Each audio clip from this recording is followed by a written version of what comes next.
I was talking to my wife earlier today, and one of the things we talked about was upbringing and how it's so important because a lot of the things that we do today are predicated off of our upbringing.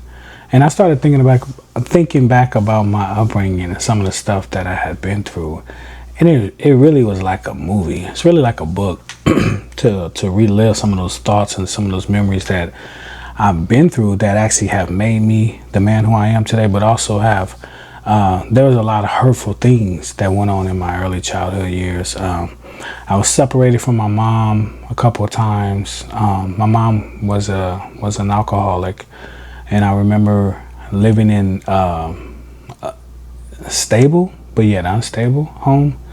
I remember having times of just wonderful childhood memories, playing in the snow, having a bike, learning how to ride a bike, having friends, playing in the neighborhood, playing hide and go seek, and all those different things as a kid that we did back in the day that a lot of kids don't even know what that is today. But so I remember some of the traumatic stuff. I remember the violence. I remember the alcoholic episodes and not knowing when I got home who I was going to run into as far as my mom. Was I going to get drunk mom? Was I going to get sober mom? And when I got sober mom, it was amazing. I had dinner, I had structure, but when it was drunk mom, I had trouble.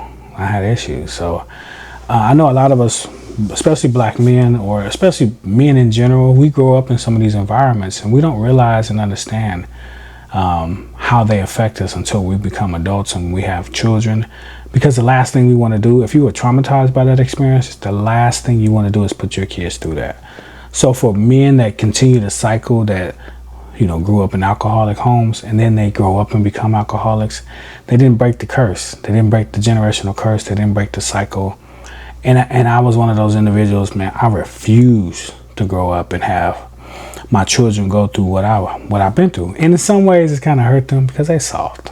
Let's be real. Kids can be soft as cotton nowadays. They don't have any pressure. They never have seen death. I'm not saying that I want them to see those things, but these are just some of the things that I got to see, involved in shootings and involved in robberies and involved in a bunch of stuff that I'm not proud of as well. Selling drugs to my people as a youngster, beating somebody down as a youngster. These are things I'm not proud of, but they happened in my past, and my kids will never experience that. I look at these teenagers that go to my daughter's high school today, and it's like night and day. They're so oblivious. Like, I'm in a restaurant, I'm sitting with I'm always looking at the door. My kids don't even know what that is like, that to have to be on guard, to have to constantly be looking over your shoulder for the police, for your enemies, for your ops, as y'all say. The point of this video was to, I want to challenge my brothers. What childhood things that you go through? Because I know a lot of brothers, a lot of my friends grew up, they had their moms smoking crack, they had their moms were alcoholics like my mom, they hung out, and a lot of times the 8-ball was against us, man. And I can honestly say God had his hands on me and kept me throughout those seasons of being shot at or if you look at my IG, I used to have one there, God had his hands covering me when the bullets flew. And literally, that's a real statement because there are so many instances where I should have been shot. I should have been killed. I was pushed out of a moving car with a gun to my side. So there are so many instances where God literally has covered me, and I say all that to say that our children have been bred to be so soft, and yeah, we want them to be tough, but it's kind of how it is nowadays, man. My kids, when I grow up in East Oakland, my kids, when I grow up in the hood, they will not grow up in West Oakland. They grow up in suburbia. My kids have grown up in suburbia. Even my older kids have grown up in suburbia. So it's like night and day, bro. And I don't know what you can do to change that. A while back, my wife had said, you need to go on this testimony show and give your testimony. It may help somebody. So this is kind of like my testimony without giving a lot of details. I could go into some deep stories about the streets, about my upbringing, about alcoholism and how I was an alcoholic at a young age, and how God delivered me, man. There's so many things that I can say honestly that God did it.